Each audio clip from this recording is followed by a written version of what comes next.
podcast. Today we'll be talking about cybersecurity and risk assessment. Basically, anytime you hear about cybersecurity, what comes to your mind? Several things will come to your mind, like cybersecurity. Really, it's about how to secure cyberspace. Talking about securing the cyberspace, it means that there are certain elements, there are certain assets, there are certain things that are always within the cyberspace. I'm talking about certain things that are always within the cyberspace. We have assets, and if you talk about assets, you're talking about computers, talking about your phone. And if you talk about the cyberspace, you're talking about the internet. If you have a device and that device does not have internet, then it is not connected to the cyberspace. As soon as it has internet connection, then it is said to have been connected to cyberspace. Now, having said that, the fact that devices are connected to the cyberspace means that devices that are connected to the cyberspace have to be protected, and there are over 3 billion users on the internet. That means as your phone connects to the cyberspace, you have to look for ways to protect it.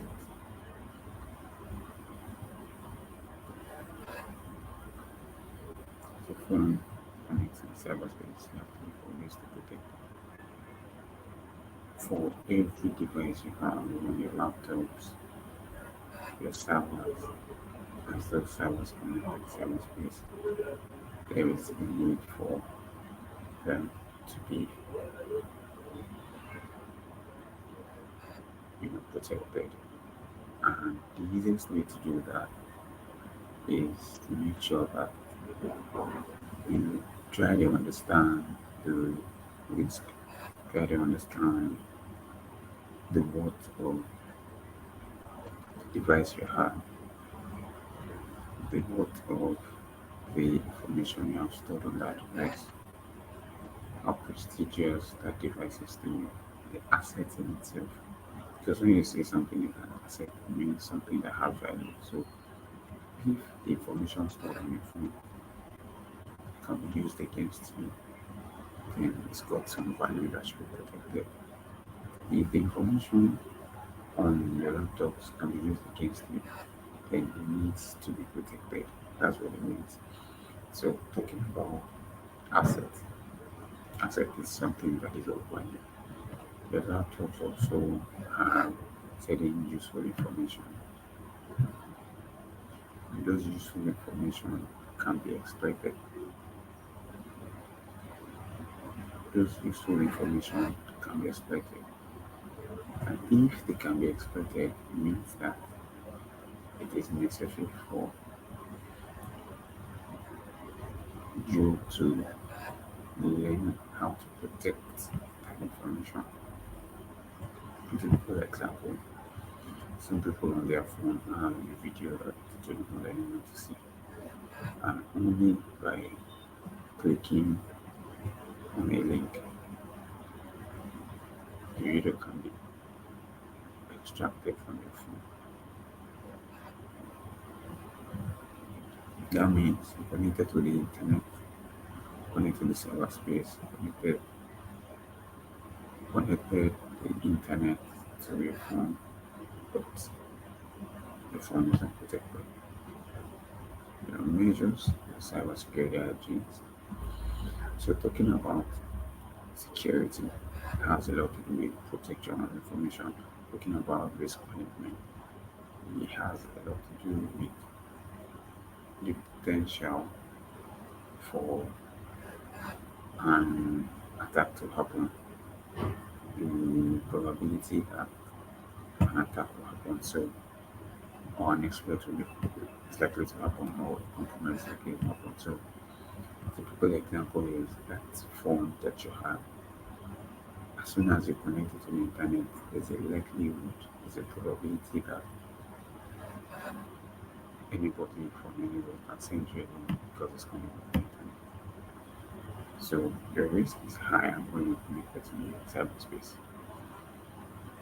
When you're not connected to the cyberspace, there's risk, there are other risks, but the chances of you being exploited where the internet means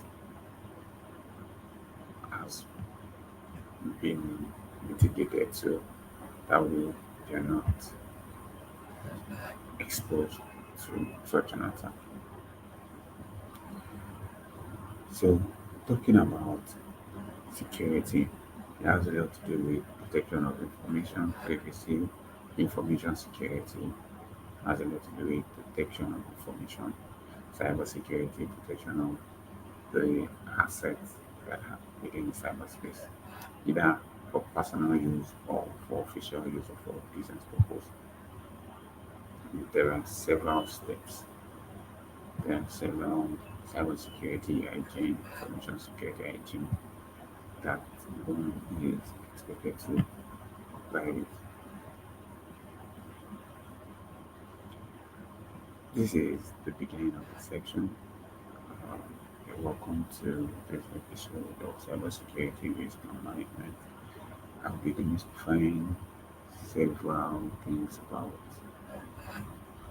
cybersecurity and information security alongside risk assessment. So, if you talk about information security, there is no way to talk about information security that you will not mention what we call the CIA. That's the CIA triad. It has to do with confidentiality, which is about protection of information,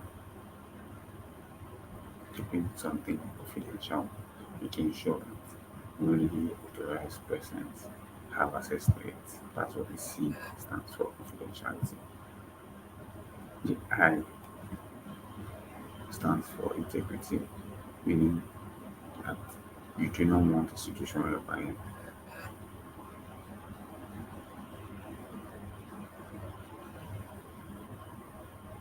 information that is stored, software that is stored, probably in a document, in a server, a database, or whatever information that is stored in the database or anywhere, is being exploited for any reason with ease.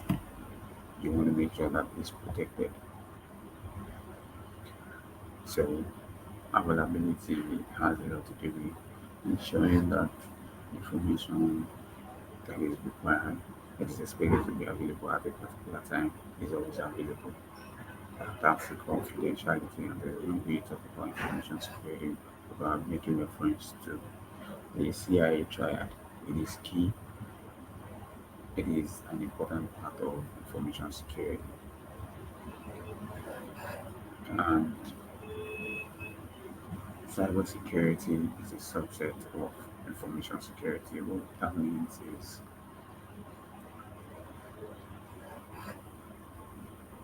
the overall boss is information security. Why? Because information can be stored in different places, can be stored in assets that have internet access, which is connected to the cyberspace. It can also be stored in assets that is stored that does not have internet access. So you also have to protect it. So typical example could be okay, your phone, if you connect the internet to it, it means it has internet access. If it doesn't, if you disconnect it, it does not have, or you still have to protect it. Another example is information stored on documents. information also stored in some softwares and some servers that do not have access to the internet. It's also necessary to be able to protect them. Also talking about DAD. DAD is disclosure, alteration, and destruction. And so disclosure is the opposite of confidentiality.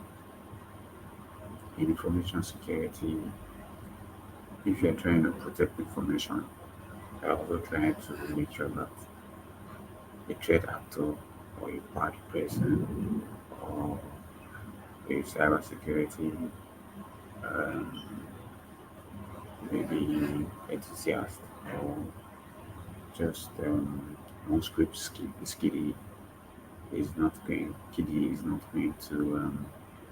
just disclose some information that is not supposed to be disclosed. Alteration, opposite of integrity, meaning someone is able to gain access and alter the database, maybe the bank account, and deplete it. The other one is having destruction,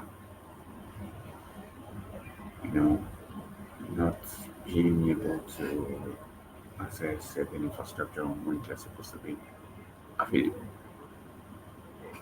Now, how do you achieve CIA tasks? How do you keep information safe? How do you ensure compliance with confidentiality, integrity, and availability? There are about 6 steps. One, separation of duties. So when you say separation of duties, it means that you ensure that staff A has a particular role, it's properly documented, properly defined. You have staff B have a different role, properly documented, and that works. Staff C have a different role, and everybody understands their role, the limits to their role, and they're able to function without that.